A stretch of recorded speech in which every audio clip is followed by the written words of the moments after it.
Mais, comment sont-ils entrés? Ça, je m'en fous pas mal. Ça fait la deuxième fois qu'il me faut le coup. Lui, là, je l'ai trouvé un matin sur le canapé. Merde, Morgane, où est Morgane?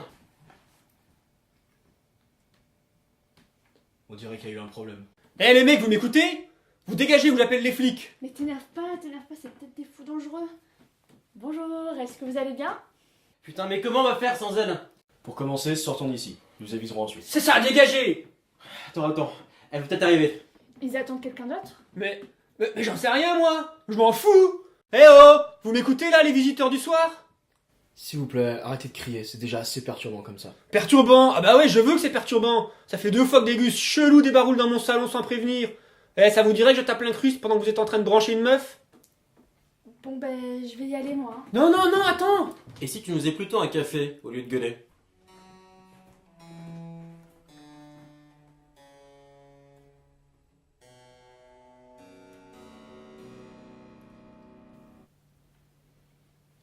C'est le pouvoir des bâtons qui te permet de faire ça? Je sais pas trop. C'est comme quand Morgane réussissait à se faire obéir des gens. Une fois, elle a arrêté une automobiliste pour leur demander de nous raccompagner chez mon ami gamin. La dame l'a fait, sans rien demander en échange. C'est bizarre, mais là, c'est pareil. Ouais, c'est comme ce que faisait le sorcier. Qui ça? Un autre acolyte de Morgane. Il était prisonnier du labyrinthe lui aussi. Son pouvoir était de...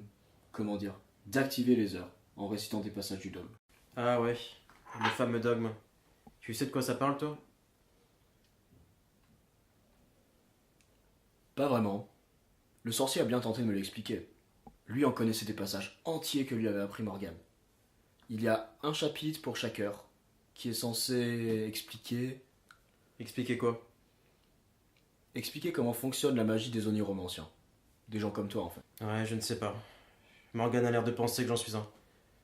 Toi et le sorcier, et toute la bande de Morgane, vous croyez tout ce qu'elle dit? Bien sûr, tout ce qu'elle me dit. Elle me demande de faire un café, et hop, j'y vais. Depuis mon arrivée dans le labyrinthe, Morgane est la seule personne à m'avoir redonné un vague espoir. C'est tout? C'est déjà ça. Au début, je ne savais même pas ce qui se passait. Je ne savais même pas que c'était qu'un rêve. Je pensais que j'étais sorti de l'hôpital. De l'hôpital? Je me suis retrouvé dans le labyrinthe parce que je suis tombé dans le coma. Dans le coma.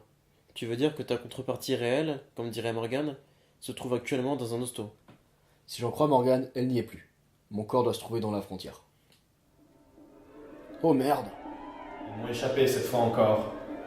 J'aurais dû me douter que Lot avait confié à Morgane quelques-uns de ses derniers secrets.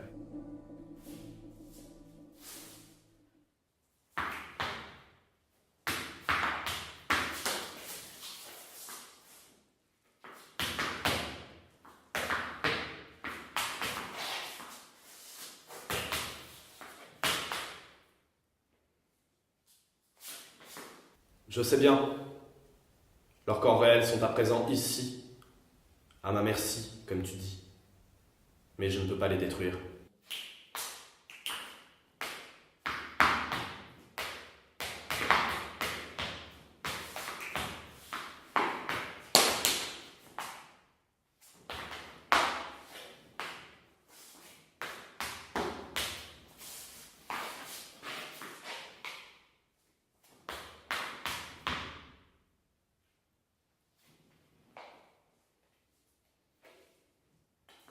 Tu sais pourquoi? Si j'introduis la mort ici, dans la frontière, cela signifie que les suppliants pourront mourir eux aussi. Ceux qui le souhaitent pourront alors échapper à la métempsycose. Ils pourront déserter cette armée que j'ai patiemment recrutée, cette armée dont la mission sacrée est de reconquérir l'existence et la soumettre à l'idéal. Je ne puis me le permettre. Quelle ironie! Je croyais les avoir piégés en les empêchant de se réveiller, mais je leur ai donné les moyens de se placer hors de ma portée.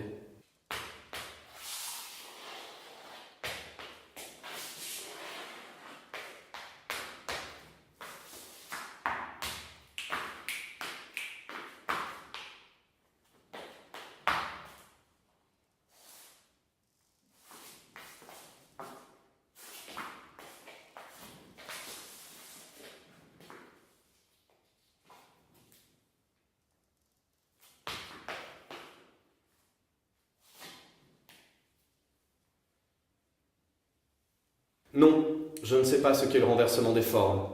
Seul Lot savait de quoi il s'agissait, et Lot n'est plus.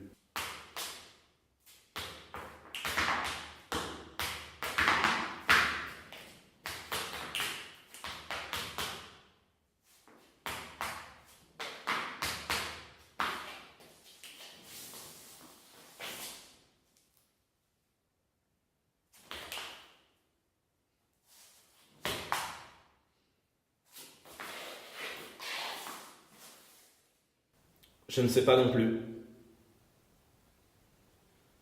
Pourquoi me résiste-t-il tant? Pourquoi cherche-t-il à détruire ce que j'ai patiemment bâti? Même ce nouvel omniromancien, Mordred, il ne s'est retrouvé embringué dans cette histoire que par pur hasard, il y a quelques jours à peine. Et c'est grâce à lui que Morgane a pu découvrir le secret de la métempsycose. D'où vient cette haine? Cette volonté de réduire à néant mes efforts? Pourquoi leurs âmes sont-elles si endurcies contre la lumière de l'idéal?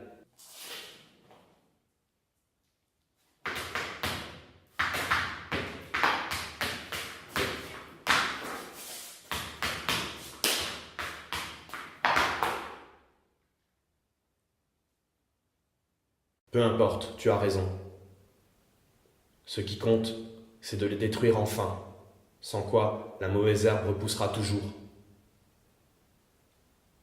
Au moins, Morgane est-elle hors jeu à présent. En son absence, ses acolytes s'entredéchireront, et le tombeau de Viviane cessera d'exister. Comment ça? Il a disparu? Vous voulez dire que mon petit-fils qui est dans les comas a quitté soudainement l'hôpital pour partir en vadrouille? Mais vous foutez de moi, madame. Chez moi? Que voulez-vous qu'il fasse chez moi? Non, madame, nous n'avons pas enlevé notre petit-fils pour qu'il passe son coma chez nous. Franchement, il est beaucoup mieux chez vous pour ce qu'il a à faire. Alors, si je comprends bien, vous avez égaré mon petit-fils. Que voulez-vous qu'on fasse? Qu'on l'aille les chercher aux objets trouvés? Clo-clo, on sonne. Comment? Voulez-vous que je vous prévienne si mon petit-fils vient chez nous? Mais ça n'a pas la tête, non? Comment? Voulez-vous que quelqu'un qui est dans le coma? Loulou! Loulou! Oh, mais tu ne vois pas que je suis au téléphone? Bon, madame, au sujet de notre petit-fils. Mais Mika. si, justement! Loulou, regarde! Clo-clo, fous-moi la paix! Non vedi che sto... Oh, ciao, ciao, stronza! Mais qu'est-ce que tu fais ici, mon bébé chéri? Il est sorti du coma. Oh, mais je vois bien, hein? Viens, viens, mon chéri. Assieds-toi, tu dois être fatigué. Ah, c'est son ami, il s'appelle Mordred. Oh, bonjour, monsieur. Vous étiez aussi dans les comas? Vous devez avoir faim. La nourriture de l'hôpital, c'est horrible. Cacabous, cacabous. Je vais vous préparer una piccolezza, uno spuntino. Vous, miam.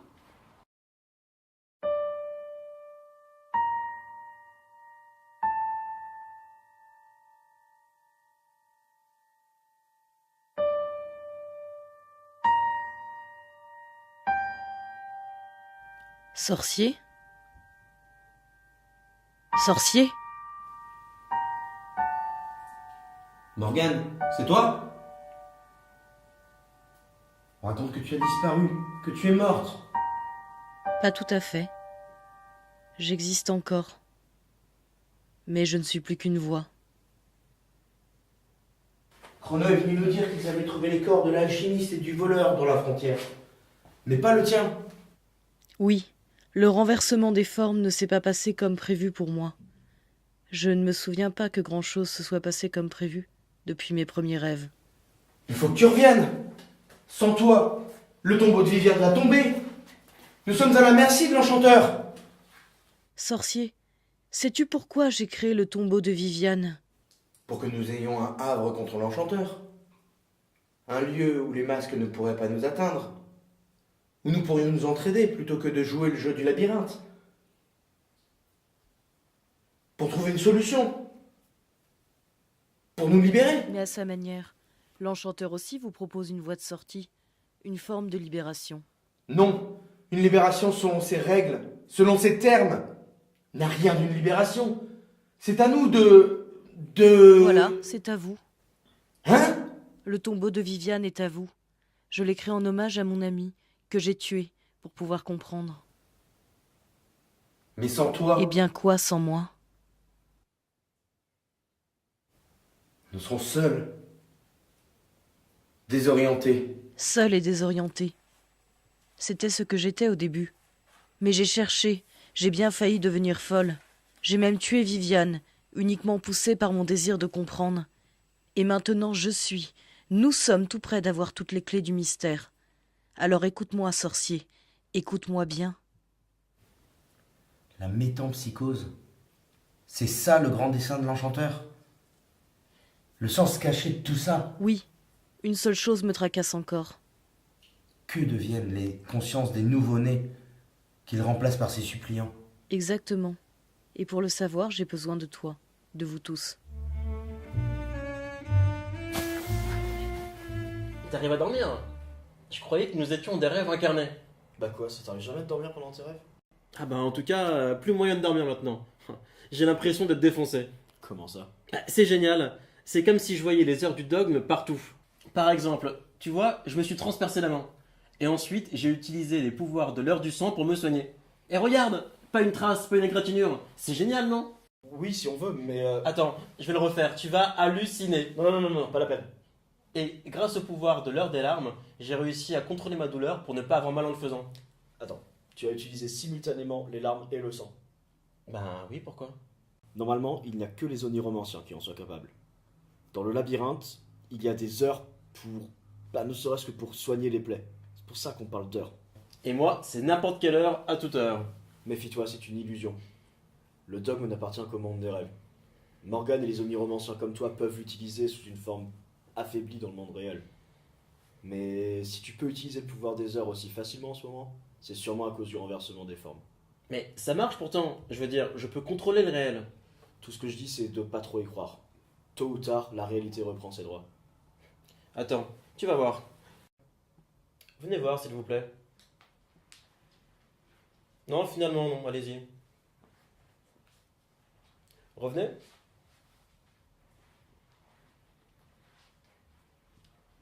T'as vu? C'est comme avec Jean-Kévin. C'est l'heure des bâtons. Elle ne sait pas pourquoi, mais elle m'obéit. Tu devrais pas réifier les gens comme ça. Réi quoi? Réifier, ravaler au rang d'objet. Bah, elle ne se rend même pas compte. Je te l'avais bien dit. Il faut pas abuser du pouvoir oniromantique. Et merde, ça devait arriver. Qu'est-ce qui s'est passé là? Je me sens tout chose, je tremble. Je t'avais prévenu. Ici, nous ne sommes que des rêves, des fantômes. Plus tu abuses du pouvoir, plus tu te rapproches du néant. Si nous ne faisons rien, on finira par disparaître.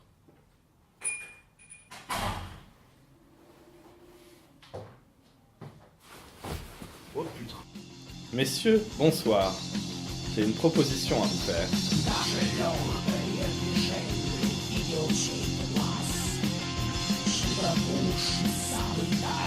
Słyszę, słyszę,